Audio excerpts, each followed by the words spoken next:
جو بڑا مرزا قادیانی تھا نا، اس کی کتابوں کو اگر آپ پڑھ کر دیکھیں تو سر شرم سے جھک جاتا ہے، اتنا بے شرم تھا وہ۔ جو کہتا کہ میں نبی ہوں، وہ تو اس کو تو انسان کہنا بھی شرمندگی ہے۔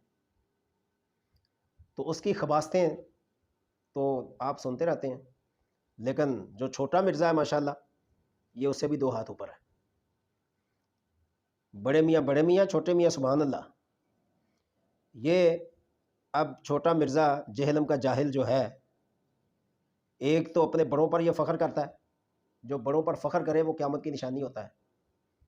تو اس کو اتنا نہیں پتا کہ ایک مسلمان کا کام ہے کہ اپنے بڑوں پر فخر کرے، اور یہ کہتا ہے جی منگولوں نے فلاں بزرگ کو فلاں بزرگ نو وڑ دیتا ہے، فلاں نو وڑ دیتا، یہ آپ وڈن دے قابل ہے۔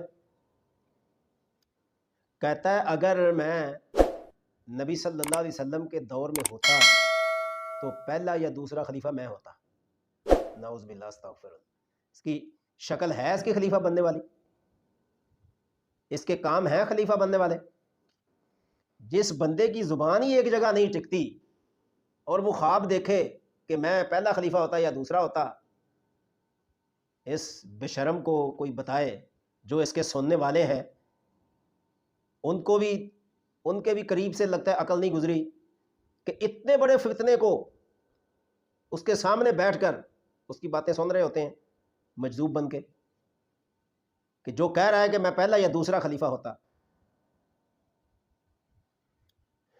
پھر وہ کہتا ہے کہ میرے جو اسٹوڈنٹ ہیں نا،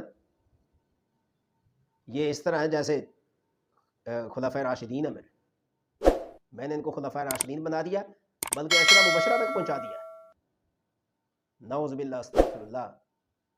اس قسم کے اسکالر ہمیں دیکھنے کو مل رہے ہیں زندگی میں۔ پھر وہ کہتے ہیں کہ ہم تو جناب علی جو ہیں جنت کے اعلیٰ درجے میں ہوں گے۔ پھر یہ ساتھ کہتا ہے کہ ایسی جنت پہ لعنت ہے جہاں اللہ کا دیدار نہ ہو۔ اس خناس سے کوئی پوچھے کہ کوئی ایسی جنت ہے جس میں اللہ کا دیدار نہ ہو، اور جنت پر لعنت کر رہا ہے، کیا ایسا بندہ خود لعنت کے قابل نہیں ہے؟ آپ اس کا قرآن سنیں تو ماشاءاللہ ستی خیران ہے۔ پھر کہتا جی میں نے تو 2 سال میں وہ کورس کیا ہے جس پر علماء جو ہیں وہ کئی سال لگا دیتے ہیں، اور پتہ اس کو اتنا نہیں ہے کہ کہتا ہے کہ جب ہماری شادی کو 2 سال ہوئے تھے تو 2 سال کی ہماری بیٹی تھی۔ اس کو پتہ ہی نہیں کہ میں نے بکواس کیا کرنی ہے۔ تو یہ اس کے اسٹوڈنٹ جو ہے نا اس کو اٹھا رہے ہوتے ہیں، جی علی بھائی جی فلانا جی ڈمکانا جی۔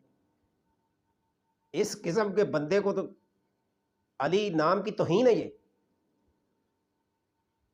تو یہ سارے ثبوت سامعین آپ کے سامنے ہیں، تو خدا را اپنے ایمان کو بچا لیں اور اس سے دوری اختیار کر لیں۔ کئی عمر رسیدہ لوگ ہیں جنہوں نے اس کا جو ہے پیچھا چھوڑ دیا ہے، اور ان کو پتہ چل گیا کہ یہ گمراہی کے سوا اور کچھ نہیں ہے، اور واقعی یہ گمراہی ہے۔ ایک دن آنے والا ہے کہ یہ کہے گا کہ میں نبی ہوں، جو کہتا ہے کہ میں نبی کا خلیفہ ہوتا پہلا یا دوسرا، تو اس کو یہ کہنے میں کیا آ رہا ہے کہ میں نبی ہوں؟ یہ کہے گا کہ میں خلیفہ خود بناتا ہوں۔ تو اللہ تعالیٰ اس قسم کے نااہل نامراد اسکالروں سے مسلمانوں کی حفاظت فرمائے۔